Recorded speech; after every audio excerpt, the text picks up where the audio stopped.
क्या आईवीएफ सुनकर आपके माइंड में भी ये सवाल आता है कि आईवीएफ और नॉर्मल प्रेगनेंसी में फर्क होता है या दोनों के समय महिला को अलग अलग तरीके से अपना ख्याल रखना होता है? आइए सुनते हैं आईवीएफ स्पेशलिस्ट डॉक्टर रितु से कि उनका इस पर क्या कहना है। नॉर्मल और आईवीएफ प्रेगनेंसी को अपन सेपरेट क्यों कर रहे हैं? आईवीएफ प्रेगनेंसी प्रेगनेंसी चाहे नॉर्मल हो चाहे आईवीएफ हो, वो सेम तरीके से चलती है। आईवीएफ में हम सिर्फ उनको हेल्प कर रहे हैं प्रेग्नेंट होने में।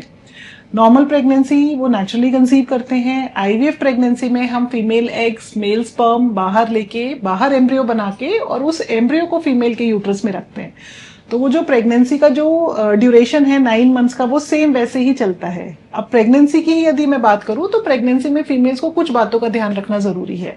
तो उनमें जैसे अर्ली मॉर्निंग उनको थोड़ा वॉक या योगा करना चाहिए। प्रेगनेंसी योगा होता है तो एंटीनेटल योगा उनको करना चाहिए। ब्रीदिंग एक्सरसाइजेस है, डेली वॉक करना चाहिए।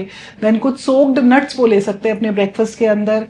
हेल्दी बैलेंस डाइट लेना चाहिए। उसमें अपने हाइजीन का उनको बहुत अच्छे से ध्यान रखना चाहिए, बिकॉज प्रेगनेंसी के दौरान यूरिन इन्फेक्शन होने की टेंडेंसीज बढ़ जाती है, जैसे क्योंकि इम्यूनो डेफिशिएंट स्टेज होती है प्रेगनेंसी अपने आप में। देन आफ्टरनून में उनको लंच के बाद में कोशिश करें कि 1-1.5 घंटा यदि रेस्ट कर सके।